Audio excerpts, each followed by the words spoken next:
সারা দেশে বিজিবির টহল জোরদার। সরকার গঠিত কমিশন দিয়ে হত্যার তদন্ত গ্রহণযোগ্য নয় বলছে গণতন্ত্র মঞ্চ। জানাবো শিক্ষার্থীদের আন্দোলন উত্তপ্ত হওয়ার অপেক্ষায় বিএনপি জামায়াত।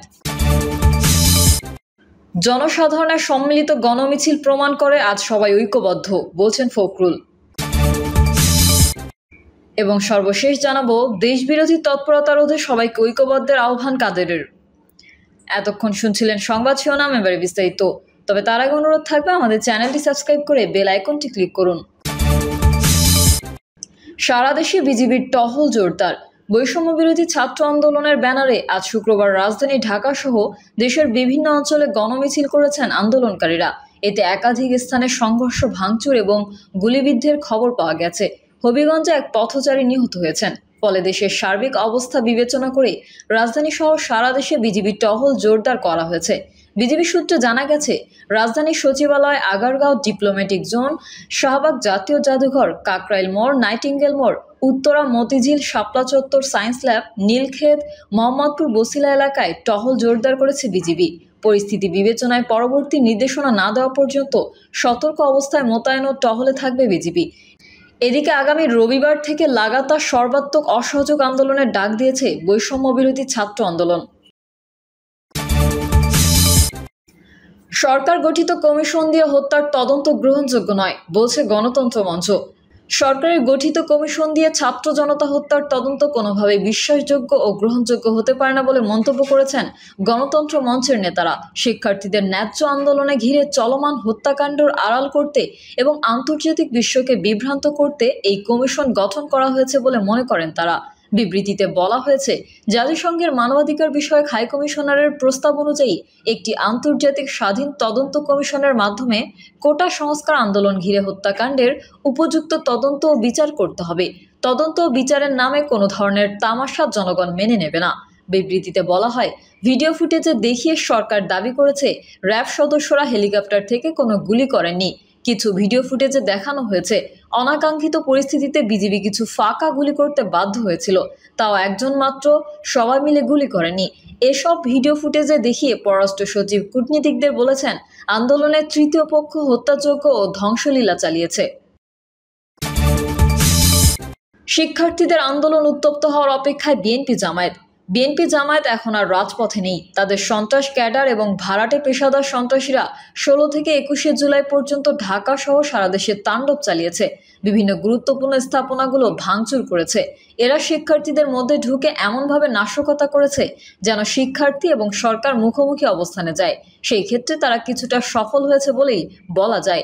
তবে এখন তারা আবার লুকিয়ে পড়েছে এবং সতর্কতা অবস্থানে রয়েছে। বিএনপি মনে করছে শিক্ষার্থীদের আন্দোলন এত সহজে দমন হবে না। সামনের দিনগুলোতে শিক্ষার্থীদের আন্দোলন আরও পঞ্জীভূত হবে। বিশেষ করে স্কুল কলেজের শিক্ষার্থীরাও এখন এই আন্দোলনের সঙ্গে কোনো না কোনোভাবে যুক্ত হয়ে যাচ্ছে। তাদের আবেগকে কাজে লাগিয়ে আন্দোলনকে বেগবান করার চেষ্টা চলছে বিভিন্ন মহলে। আর এই জন্য বিএনপি এখন সরাসরি নিজেরা রাজপথে আন্দোলনের কোনো কর্মসূচি দিচ্ছে না। জামায়াতের ক্যাডাররাও এখন কর্মসূচি থেকে নিজেদের বিরত রেখেছে। বিএনপি এবং জামায়াতের যারা পেশাদার, সুশীল, বুদ্ধিজীবী শিক্ষক রয়েছে তারা এখন মাঠে নেমেছে। তারা শিক্ষকদের পক্ষে বিভিন্ন ধরনের কথাবার্তা দিয়ে এটিকে একটি বুদ্ধিভিত্তিক আন্দোলন হিসেবে উপস্থাপন করার চেষ্টা করছে। তাদের মূল লক্ষ্য হলো শিক্ষার্থী এবং অভিভাবকদেরকে তাতিয়ে দেওয়া এবং যেন তারা আন্দোলনের মাঠ গরম রাখে। এরকম একটি উত্তপ্ত পরিস্থিতির সৃষ্টি হওয়ার পরপরই বিএনপি এবং জামায়াত মাঠে নামবে এবং তারা সরকার পতনের চূড়ান্ত আন্দোলনে যাবে। অর্থাৎ শুরু থেকেই যে অভিযোগটি উঠেছিল যে বিএনপি এবং জামায়াত শিক্ষার্থীদের ওপর ভর করে পতনের আন্দোলন করতে চায়, এখন সেটি দৃশ্যমান হচ্ছে। বিএনপির দলীয় শিক্ষকদের নির্দেশনা দেওয়া হয়েছে তারা যেন যার যার অবস্থান থেকে সরকারের বিরুদ্ধে উত্তেজক বক্তব্য, বিবৃতি ও তৎপরতা চালায়, যাতে শিক্ষার্থীরা আরও ক্ষুব্ধ হয়ে ওঠে।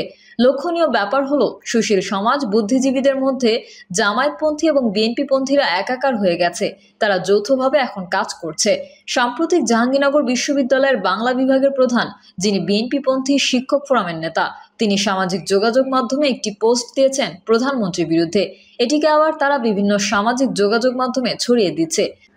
রাজাকারের কন্যা পরিবেশবিদ সৈয়দা রিজওয়ানা হাসান মাঠে নেমেছেন জামায়াতের পক্ষ থেকে। জামায়াতের পক্ষ থেকে ব্যারিস্টার মতিনকেও মাঠে দেখা যাচ্ছে, যিনি পারিবারিক সূত্রে জামায়াতের ঐতিহ্য লালন করে, যার রক্তে স্বাধীনতা বিরোধিতা আছে। এরকম সর্বত্রই বিএনপি জামায়াত স্বাধীনতা বিরোধী এবং ১/১১ সরকার আনার জন্য সবাই একত্রিত হয়েছে। বিএনপি এখন লক্ষ্য একটাই, আর তা হলো সরকার পতন। বিএনপির নেতারা এখন প্রকাশ্যে বলছেন যে আওয়ামী লীগ হটানোর পর যারাই আসুক না কেন তাদের কোনো আপত্তি নেই, তাদের নিজেদের ক্ষমতায় আসার সক্ষমতা নেই। তাই অনির্বাচিত সরকার হোক বা যারাই ক্ষমতা গ্রহণ করে তাতে বিএনপি খুশি। আর এই কারণে বিএনপির বুদ্ধিজীবী সুশীলরা এখন ১/১১ কুশীলবদের সাথে হাত মিলিয়েছে। অর্থাৎ বিএনপি এখন নিজেরা মাঠে না নেমে তাদের পেশাজীবীদের মাঠে নামিয়েছে সরকারের ওপর মনস্তাত্ত্বিক চাপ বাড়ানোর জন্য। জনসাধারণের সম্মিলিত গণমিছিল প্রমাণ করে আজ সবাই ঐক্যবদ্ধ, বলছেন ফখরুল। দমন নিপীড়ন বন্ধ করে ও সহিংসতায় হতাহতের ঘটনায় জাতির কাছে ক্ষমা চেয়ে সরকারকে অবিলম্বে পদত্যাগ করার আহ্বান জানিয়েছেন বিএনপির মহাসচিব মির্জা ফখরুল ইসলাম আলমগীর। তিনি বলেন, নানান প্রতিকূলতা উপেক্ষা করে দেশব্যাপী লাখ লাখ ছাত্র, শিক্ষক, অভিভাবক সহ জনসাধারণের সম্মিলিত স্বতঃস্ফূর্ত গণমিছিল প্রমাণ করে সমগ্র দেশ আজ সরকারের বিরুদ্ধে ঐক্যবদ্ধ। বিবৃতিতে বিএনপির মহাসচিব বলেন, বৈষম্য বিরোধী ছাত্র আন্দোলন সরকারের সশস্ত্র হামলায় নিহত ছাত্র জনতার আত্মার মাগফিরাত কামনায় এবং হত্যাকারীদের বিচার ও আটকদের মুক্তি, মিথ্যা মামলা প্রত্যাহারের দাবিতে আজ দোয়া ও গণমিছিল ছিল। এই কর্মসূচিতে আইন শৃঙ্খলা রক্ষাকারী বাহিনী ও আওয়ামী লীগ, ছাত্রলীগ, যুবলীগের নেককারজনক সশস্ত্র হামলা চালায়। হবিগঞ্জে আইন শৃঙ্খলা বাহিনী সহ ক্ষমতাসীন দলের সশস্ত্র ক্যাডারদের হামলায় নিরীহ শ্রমিক মোস্তাক মিয়া নিহত হন এবং অসংখ্য নিরীহ মানুষ আহত হয়েছেন। সিলেটে আইন শৃঙ্খলা বাহিনী এলোপাথারি গুলি ছুড়ে অসংখ্য মানুষকে আহত করে।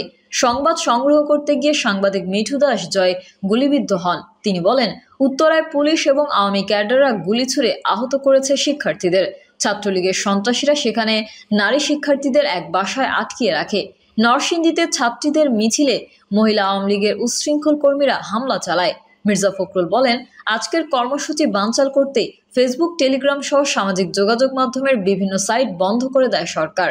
প্রাকৃতিক ও সরকারি প্রতিকূলতা উপেক্ষা করে দেশব্যাপী লাখ লাখ ছাত্র, শিক্ষক, অভিভাবক সহ জনসাধারণের সম্মিলিত স্বতঃস্ফূর্ত গণমিছিল প্রমাণ করে সমগ্র দেশ আজ সরকারের বিরুদ্ধে ঐক্যবদ্ধ। বিবৃতিতে বিএনপির মহাসচিব দমন নিপীড়ন বন্ধ করে জাতির কাছে ক্ষমা চেয়ে সরকারকে আর কোনো ক্ষতি না করে অবিলম্বে পদত্যাগ করার আহ্বান জানান। একই সঙ্গে তিনি হবিগঞ্জে নিহত মোস্তাক মিয়ার আত্মার মাগফিরাত কামনা করেন। পাশাপাশি শোক সন্তপ্ত পরিবারের প্রতি গভীর সমবেদনা জানান। এছাড়া হবিগঞ্জ, সিলেট, খুলনা সহ অন্যান্য স্থানে সংঘর্ষে আহতদের দ্রুত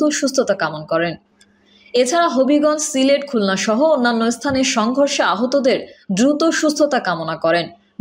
বিবৃতিতে বিএনপির মহাসচিব পেশাজীবী সংগঠন মেডিকেল টেকনোলজিস্ট অ্যাসোসিয়েশন অব বাংলাদেশের সিনিয়র যুগ্ম সাধারণ সম্পাদক দবির উদ্দিন তুষার এবং বেসরকারি বিশ্ববিদ্যালয় শাখা ছাত্রদলের যুগ্ম সাধারণ সম্পাদক মিনার হোসেনকে ডিবি পরিচয়ে বাসা থেকে তুলে নিয়ে অজ্ঞাত স্থানে আটক রেখে অত্যাচারের পর কারাগারে পাঠানোর নিন্দা করেন।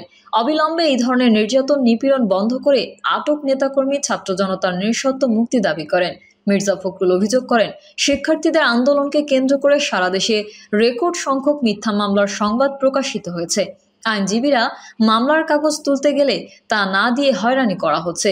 এসব মামলায় নিরীহ শিক্ষার্থী, জনসাধারণ সহ বিরোধী দলের নেতাকর্মীদের গণগ্রেফতার ও গ্রেফতার বাণিজ্য করা হচ্ছে। প্রিয় দর্শক, এই ছিল এখনকার সর্বশেষ সংবাদ। আপডেট সংবাদ পেতে চ্যানেলটি সাবস্ক্রাইব করে বেল আইকনটি ক্লিক করুন।